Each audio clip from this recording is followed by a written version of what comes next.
বৰ্তমান যুগটো এনেকুৱা হৈছে যে পুৰুষ আৰু মহিলা সমানে সমানে আগুৱাব লাগিব। আজি কন্যা দিৱস, আপোনালোকে গম পাইছে নে নাই নাজানো। আজি বিশ্ব কন্যা দিৱস। দৈনিক অসমত এজনে লিখিছে এই বিষয়ে। ভাৰতত এতিয়াও বহুত জেগাত আছে যে কন্যা সন্তান যদি জন্ম হয় তে মাকজনীক বহুত বেয়া ব্যৱহাৰ কৰে,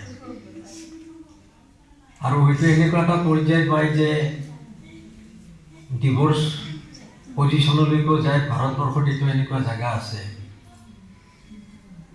কিন্তু তেওঁলোকে এইটো বুজি নাপায় যে কন্যা সন্তানটো জন্ম হ'লে তেওঁলোক যে কিমান ভাগ্যৱান সেইটো তেওঁলোকে বুজি নাপায়।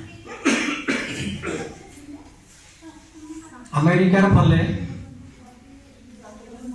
কি সন্তান জন্ম হ'ব এইটো 6 মাহ 7 মাহ ডিক্লেয়াৰ কৰে চৰকাৰে,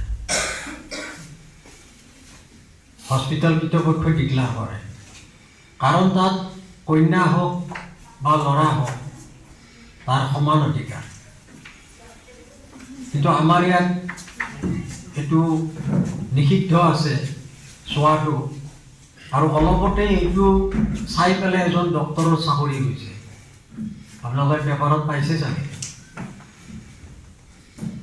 বৰ্তমান যুগত মহিলা কিমান আগবাঢ়ি গৈছে চাওক।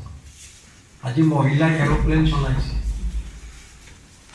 মহিলাই মহাকাশত গৈছে,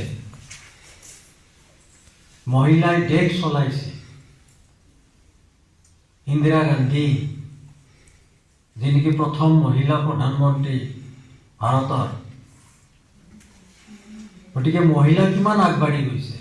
এতিয়া মহিলা এনেকুৱা নহয় যে পাকঘৰৰ ভিতৰত আবদ্ধ মহিলা, সেনেকুৱা নহয়।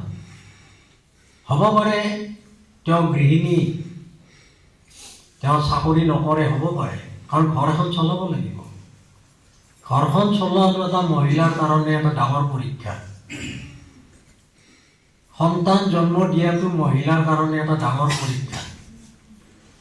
সেইকাৰণে ঈশ্বৰে মহিলাক বহুত কৰ্মৰ পৰা ৰেহাই দিছে, কাৰণ সন্তান জন্ম দিয়া এইটো সহজ কথা নহয়।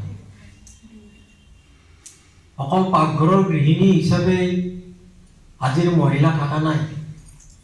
পাকঘৰৰ কাম কৰিব লাগিব, ঘৰৰ কাম কৰিব লাগিব, ল'ৰা ছোৱালীক চোৱা মেলা কৰিব লাগিব, কিন্তু তাৰ মাজতো মহিলাই সমাজখনৰ কথা চিন্তা কৰিব লাগিব।